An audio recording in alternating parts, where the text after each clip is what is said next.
સ્કંદ પુરાણની કથાને આગળ વધારીએ. ભાગ 5. તે સાંભળીને બ્રહ્માજીએ પોતાના ચિત્તને એકાગ્ર કરી ભગવાન શંકરની સ્તુતિ કરી. તે સમયે આકાશવાણી થઈ, ઇન્દ્રે પ્રદોષ વ્રતનું અનુષ્ઠાન કરવામાં થોડી ભૂલ કરી છે.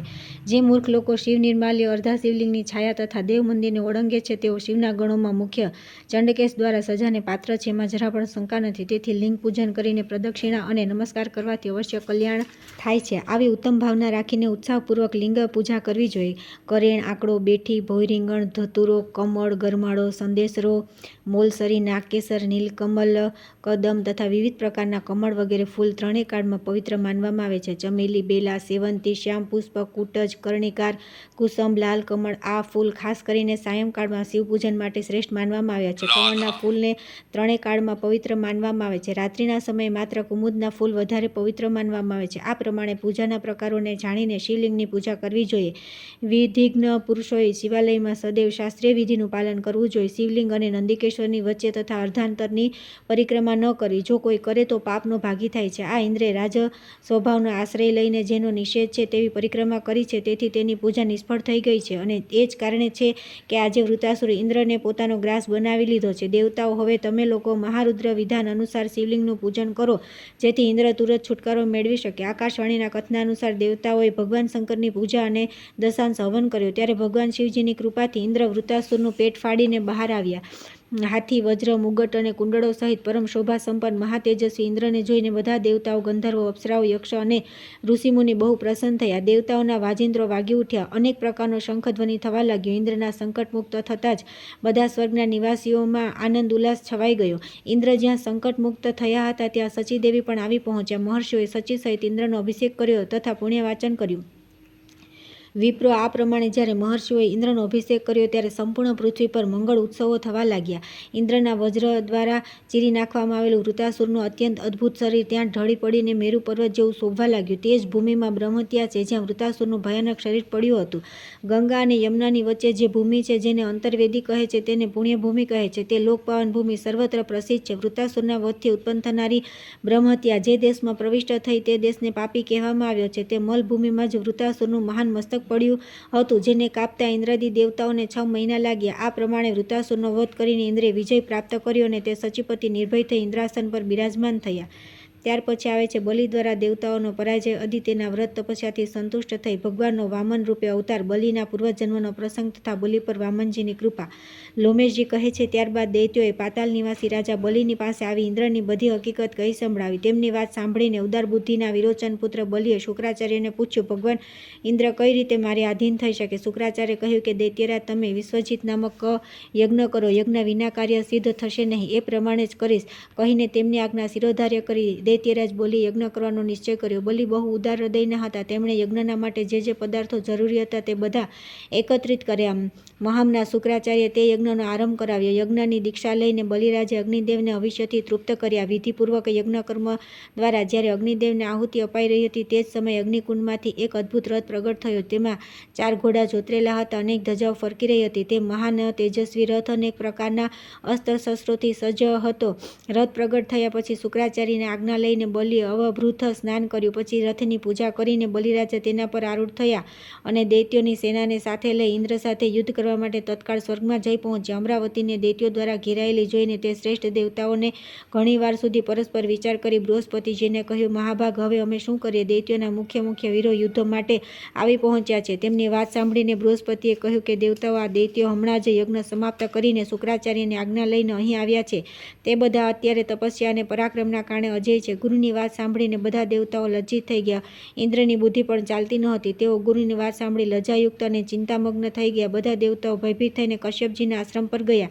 ત્યાં જઈને તેમણે માતા અદિતિને દૈત્યોના બધા કરતૂતોની વાત કહી સંભળાવી. તે અપ્રિય સમાચાર સાંભળી પુત્ર વત્સલા અદિતિએ કશ્યપજીને કહ્યું કે મહર્ષિ, દેવતાઓ પર બહુ મોટી આપત્તિ આવી છે. મારી વાત સાંભળો અને સાંભળીને તેનો કોઈ ઉપાય કરો.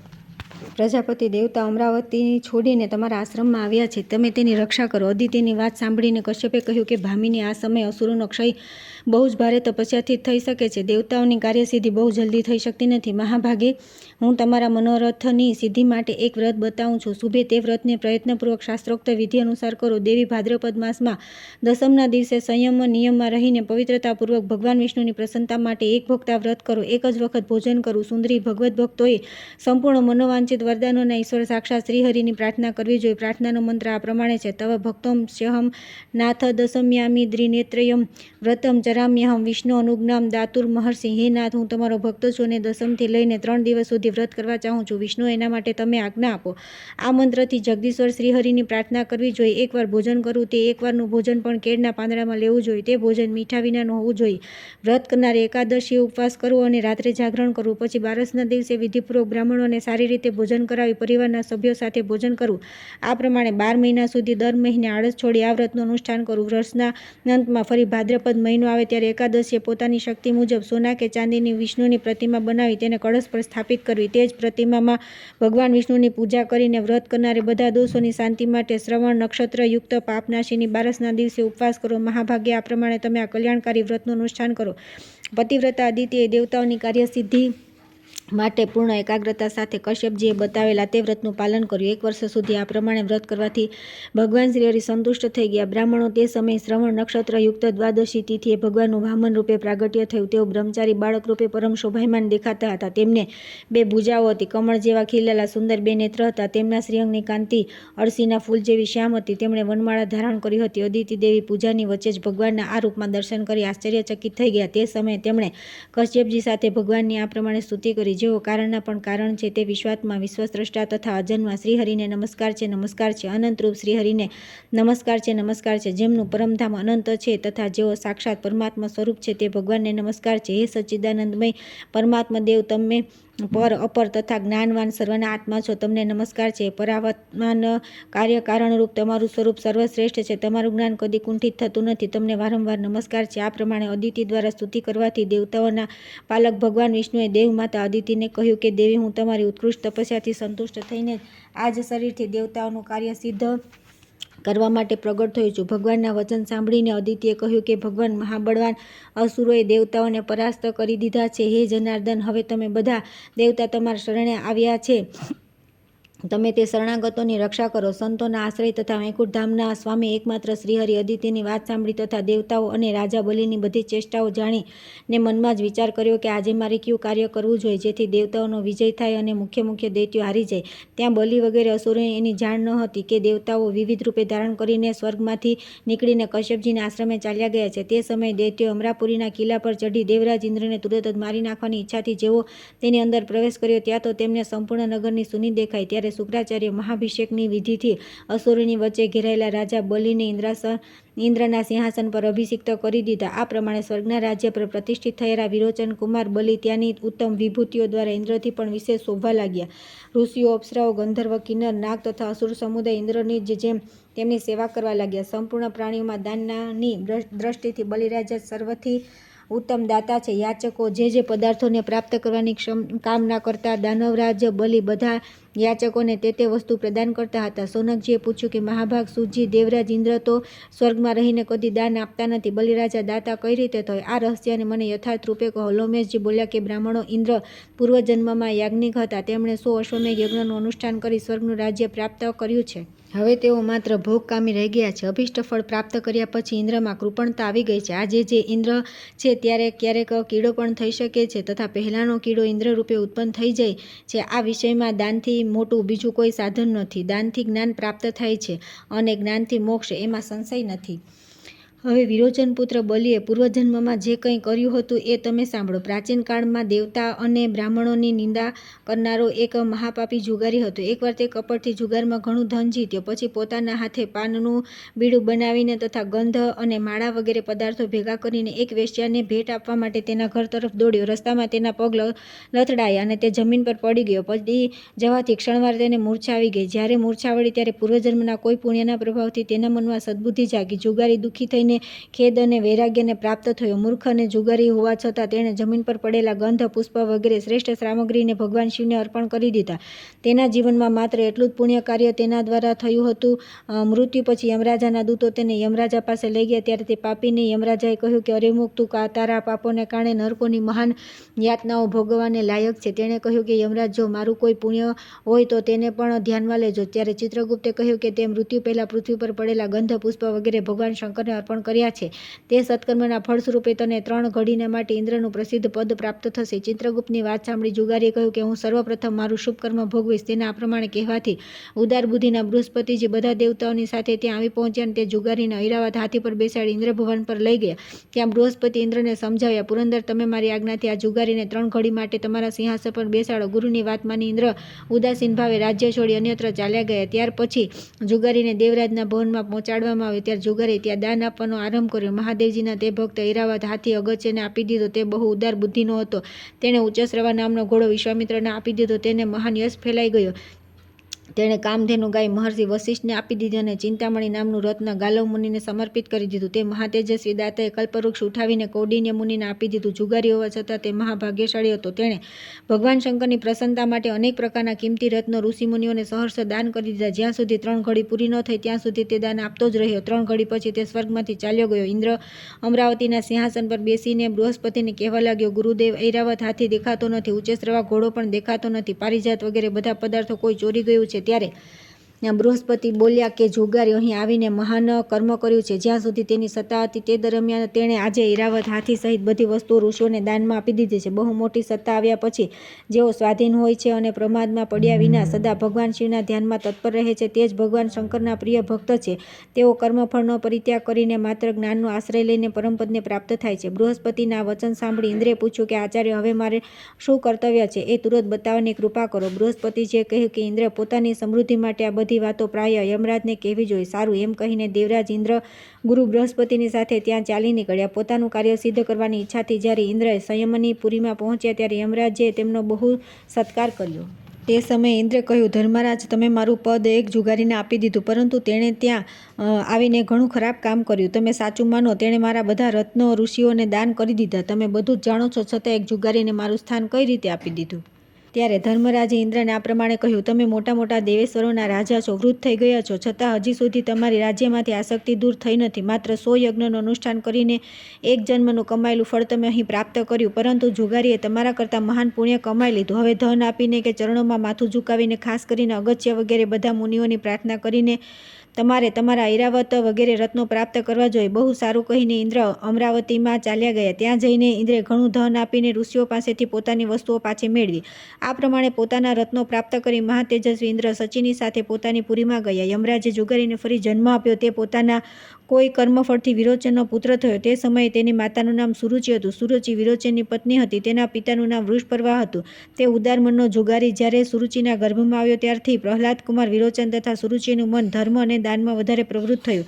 તેણે જ ગર્ભમાં આવીને માતા પિતાની બુદ્ધિ સુધારી દીધી. તેવી બુદ્ધિ મોટા મોટા મનુષ્યો માટે પણ દુર્લભ છે. વિરોચનનો પુત્ર જ્યારે ગર્ભમાં હતો તે જ સમયે ઇન્દ્ર વિરોચનને મારવાની ઈચ્છાથી ભિક્ષુકે બ્રાહ્મણનું રૂપ ધારણ કરીને તેને ઘરે ગયા અને આ પ્રમાણે કહ્યું કે રાજન, મને મારી ઈચ્છા પ્રમાણે કંઈક દાન મળવું જોઈએ. યાચકની વાત સાંભળી વિરોચને હસીને કહ્યું કે વિપ્રવર, જો તમારી ઈચ્છા હોય તો હું અત્યારે મારું માથું પણ આપી શકું છું. આ સિવાય મારું આ અકંટક રાજ્ય પણ સમર્પિત કરી દઈશ. વિરોચનના આ પ્રમાણે કહેવાથી ઇન્દ્રે વિચાર કરીને કહ્યું કે મહાભાગ, મને તમારું મગજ સાથેનું મસ્તક ઉતારીને આપો. બ્રાહ્મણ રૂપધારી ઇન્દ્ર આ પ્રમાણે કહેવાથી પ્રહલાદ પુત્ર વિરોચન બહુ જ પ્રસન્નતા સાથે પોતાના જ હાથે પોતાનું મસ્તક કાપીને તુરત જ ઇન્દ્રને આપી દીધું.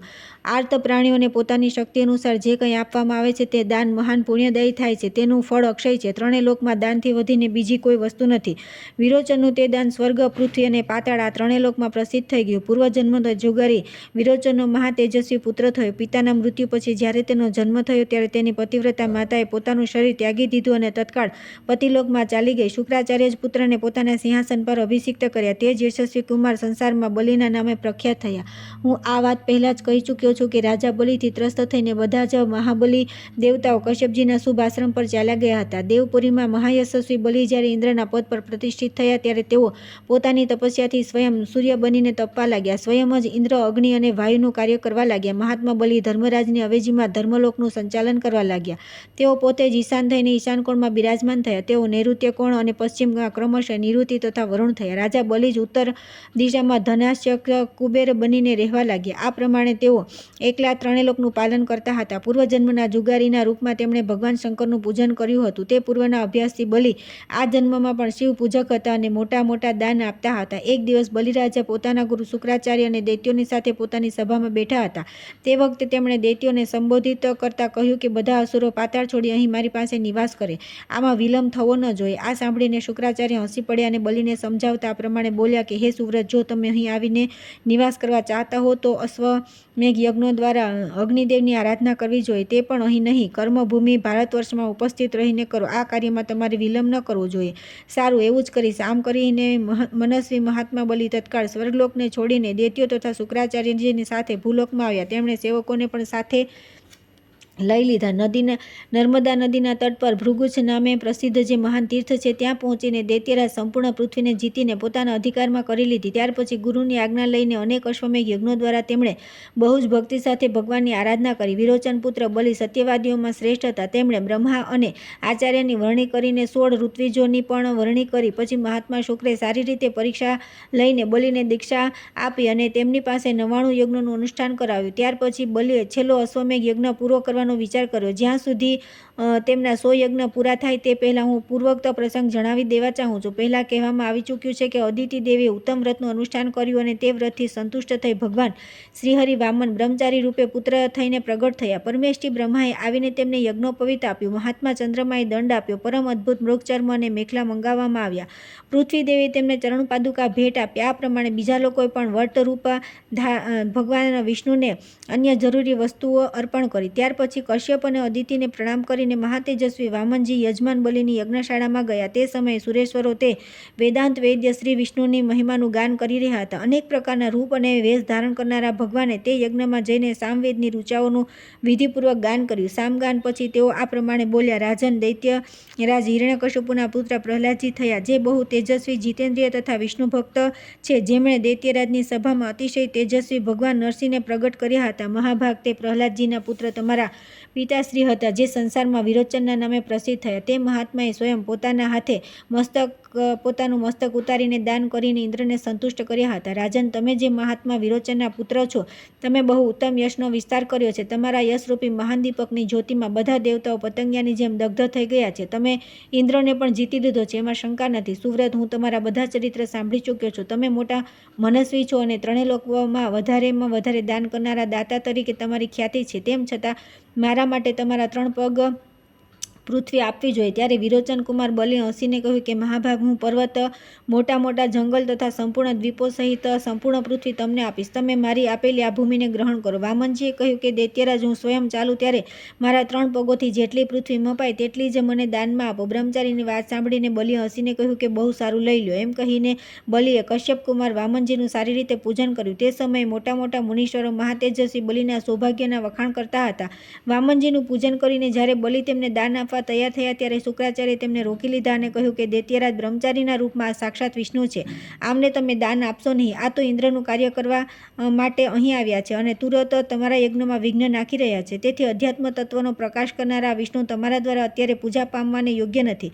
આમણે જ પહેલાં મોહિની રૂપ ધારણ કર્યું હતું. તે સમયે તેમણે દેવતાઓને અમૃત પાયો અને રાહુને મારી નાખ્યો. આમણે જ દૈત્યોનો સંહાર કર્યો છે અને મહાબલી કાલનેમી પણ આમના હાથે જ મરાઈ ગયા છે. આ જ ઈશ્વર છે અને આ જ સંપૂર્ણ વિશ્વના પાલક છે. મહામતે, હવે તમે તમારા મનથી હિત અને અહિતનો વિચાર કરીને કામ કરો. ગુરુ શુક્રાચાર્યના આ પ્રમાણે સમજાવ્યા પછી રાજા બલિએ હસીને મેઘ ગર્જના જેવી ગંભીર વાણીમાં કહ્યું: ગુરુદેવ, જે શબ્દો દ્વારા તમે મને વિચલિત કર્યો છે તે બધા મારા હિતની દ્રષ્ટિએ જ કહેવામાં આવ્યા છે. તેમ છતાં વિચારપૂર્વક જોતા તમારા હિતકારક વચન પણ મારા માટે અહિતકર જ થશે. બ્રહ્મચારીના રૂપમાં આવેલા આ ભગવાન વિષ્ણુને તેમણે માગેલી વસ્તુ અવશ્ય આપીશ. આ વિષ્ણુ સંપૂર્ણ કર્મો અને તેના ફળદાતા છે. તેથી દાન આપવા માટે સૌથી ઉત્તમ પાત્ર છે. જેમના હૃદયમાં એ સદા બિરાજમાન રહે છે તે મનુષ્ય પણ સર્વોત્તમ પાત્ર માનવામાં આવે છે. આ વાત ધ્રુવ સત્ય છે. જેમના નામોથી અહીં સર્વ કંઈ પવિત્ર કહેવાય છે, જેમના ચિંતનથી આ વેદ, યજ્ઞ, મંત્ર તથા તંત્ર વગેરે બધા પૂર્ણતાને પ્રાપ્ત થાય છે, તે આ સમસ્ત વિશ્વના સ્વામી સર્વાત્મા શ્રી હરિ આજે કૃપા કરી મારો ઉદ્ધાર કરવા માટે અહીં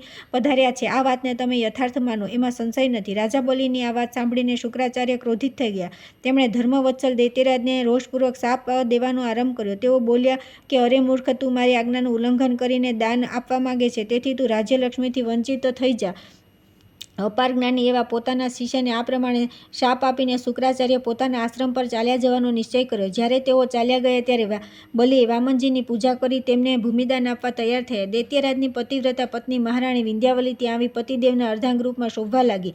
બલિરાજા વિધિ વિધાનના જ્ઞાતા હતા. તેમણે વિધિપૂર્વક બ્રહ્મચારીના ચરણ પખાડી સંકલ્પ કરી ભગવાન વિષ્ણુને પૃથ્વીનું દાન આપ્યું. તે મહાન સંકલ્પનો સ્વીકાર કરતા જ અજન્મા વિષ્ણુ વધવા લાગ્યા. તે જ સંપૂર્ણ જગતના પ્રભુ તથા ઉત્પત્તિ સ્થાન છે. તેમણે એક પગથી સંપૂર્ણ પૃથ્વી માપી લીધી, બીજા પગથી ઉપરના બધા લોક માપી લીધા. તેમનો તે બીજો પગ સત્યલોકમાં જઈને રોકાયો હતો. પરમેષ્ઠી બ્રહ્માએ પોતાના કમંડળના જળથી ભગવાનના જે ચરણને પખાડ્યો. ભગવાનના ચરણ પકડવાથી જે ચરણોદક તૈયાર થયું તેનાથી સંપૂર્ણ પાપો નાશ કરનારા તથા સર્વના માટે પરમ મંગળકારી શ્રી ગંગાજી પ્રગટ થયા, જેમણે પોતાના પાવન જળથી ત્રણેય લોકને પવિત્ર કર્યા. સગરના બધા પુત્રોનો ઉદ્ધાર કર્યો તથા જેના જળથી મહારાજ ભગીરથે તે સમયે ભગવાન શંકરની જટાને ભરી દીધી હતી. ભગવાન વિષ્ણુની ચરણરથથી યુક્ત ગંગા નામે તીર્થ બધા તીર્થોમાં મુખ્ય છે. એને બ્રહ્માજીએ પ્રગટ કર્યું અને રાજા ભગીરથ પૃથ્વી પર લાવ્યા. સંપૂર્ણ ચરાચર જગતને ભગવાને બે જ પગથી માપી લીધું. પછી તે વિરાટ સ્વરૂપને છોડી દેવાધિદેવ ભગવાન જનાર્દન ફરી બ્રહ્મચારી રૂપે પોતાના આસન પર બિરાજમાન થયા. તે સમયે દેવતા, ગંધર્વ, મુનિ, સિદ્ધ અને ચારણ યજ્ઞપતિ ભગવાન વિષ્ણુના દર્શન કરવા માટે બલિના યજ્ઞમાં આવ્યા. બ્રહ્માએ ત્યાં આવીને ભગવાન શ્રીહરિની સ્તુતિ કરી. ગંધર્વોએ ગીત ગાય તથા અપ્સરાઓ, વિદ્યાધરીઓ અને કિન્નરોએ નૃત્ય કર્યું. મહાત્મા બલિના યજ્ઞ મંડપમાં પ્રહલાદજી પણ પધાર્યા. બીજા દૈત્ય રાજાઓ પણ બહુ જ ઉતાવળથી ત્યાં આવી પહોંચ્યા. તે સમયે ભગવાન વામને બલિની પત્ની વિંધ્યાવલીને હસીને પૂછ્યું કે હે દેવી, તમારા પતિ દ્વારા આજે મને 3 પગ પૃથ્વી મળવી જોઈએ, તેની પૂર્તિ અત્યારે કેવી રીતે થશે? તેનો મને તુરંત જવાબ આપો. વિંધ્યાવલી સાધી સ્ત્રી હતી. તેને આ ઘટનાથી સહેજ પણ આશ્ચર્ય ન થયું. તેણે ભગવાન ત્રિવિક્રમને આ પ્રમાણે કહ્યું કે દેવ, તમે સમસ્ત લોકના એકમાત્ર સ્વામી છો. તમે તમારે ભારે ડગલું વધારીને આ 3 લોકને માપી લીધા છે. તે જ પ્રમાણે સંપૂર્ણ જગત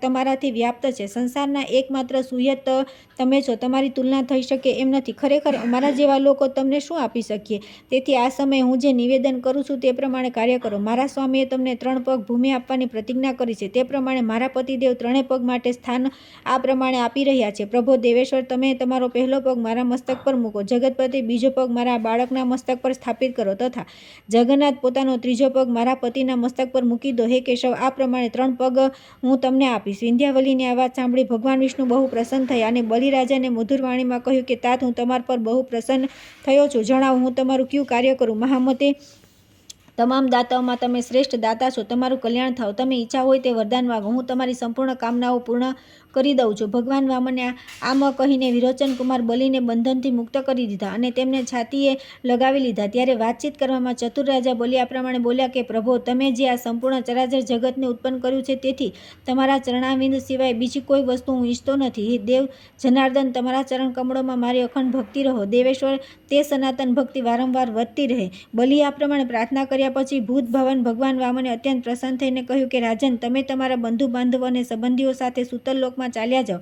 આ સાંભળીને દૈત્યરાજ બલિ બોલ્યા કે દેવ દેવેશ, તમે જ કહો, સૂતલ લોકમાં મારું શું કામ છે? હું તો તમારી જ પાસે રહીશ. આના સિવાય બીજી કોઈ વાત કહેવી યોગ્ય નથી. ત્યારે ભગવાન ઋષિકેશ બલિ પ્રત્યે અત્યંત કૃપાળુ થઈને બોલ્યા કે રાજન, હું હંમેશા તમારી જ પાસે રહીશ. અસુર શ્રેષ્ઠ, તમે દુઃખી ન થાઓ. મારી વાત સાંભળો. હું સૂતલ લોકમાં તમારો દ્વારપાલ થઈને રહીશ. મારા આ વચનને તમે વરદાન માનો. આજે હું તમારા માટે વરદાયક થઈને ઉપસ્થિત છું. મારા વૈકુંઠના પાર્ષદો સાથે હું તમારી ઘરમાં રહીશ. અતુલ તેજસ્વી ભગવાન વિષ્ણુના આ વચન સાંભળી દૈત્યરાજ બલિ અસુરોની સાથે સૂતલ લોકમાં ચાલ્યા ગયા. ત્યાં બાણાસુર વગેરે 100 પુત્રો સાથે તેઓ સુખપૂર્વક રહેવા લાગ્યા. મહાબાહુ બલિ દાતાઓના પણ પરમ આશ્રય છે. 3 લોકના યાચકો બલિરાજા પાસે જાય છે અને તેમના પદ દ્વારા બિરાજમાન ભગવાન વિષ્ણુ સ્વયં તેમને મોં માગી વસ્તુઓ આપે છે. કોઈ ભોગની કામના લઈને જાય કે કોઈ મોક્ષની, જેમની જેવી રુચિ હોય છે તે પ્રમાણે તેમને તેઓ વસ્તુ સમર્પિત કરે છે. ભગવાન શંકરની કૃપાથી જ રાજા બલિ આવા મહત્વશાળી થયા. પૂર્વ જન્મમાં જુગારી રૂપે તેમણે પરમાત્મા શિવના ઉદ્દેશ્યથી જે દાન કર્યું હતું તેનું જ આ ફળ છે. અપવિત્ર ભૂમિ પર પડી ગયેલી ગંધ, પુષ્પ વગેરે સામગ્રીને પણ શિવજીની સેવામાં સમર્પિત કરીને જ્યારે બલિએ આટલી ઉન્નતિ કરી, ત્યારે જે લોકો શ્રદ્ધા અને ભક્તિપૂર્વક મહાદેવજીને ગંધ, પુષ્પ અને જળ અર્પણ કરે છે તેમના માટે તો કહેવાનું જ શું, તેઓ સાક્ષાત ભગવાન શિવના સાનિધ્યમાં જાય છે. બ્રાહ્મણો ભગવાન શિવથી ચઢ્યા તો બીજો કોઈ દેવતા નથી. જે મૂક છે, આંધળા છે, અપંગ છે અને જળ છે તથા જાતિ બહિષ્કૃત, ચાંદાળ, સ્વપચ અને અત્યંત છે, તેઓ પણ જો સતત ભગવાન શિવની ભક્તિમાં તત્પર રહે તો પરમ ગતિને પ્રાપ્ત થાય છે. છે. તેથી સર્વબુદ્ધિમાન મનુષ્ય માટે પણ ભગવાન શિવ જ સદા પૂજનીય છે. પૂજનીય નહીં, વિદ્વાનો દ્વારા તેઓ સદા ચિંતનીય અને વંદનીય પણ છે. પરમાર્થ તત્વના જાણકાર પુરુષો પોતાના હૃદયમાં બિરાજમાન ભગવાન મહેશ્વરનું નિરંતર ચિંતન કરતા રહે છે.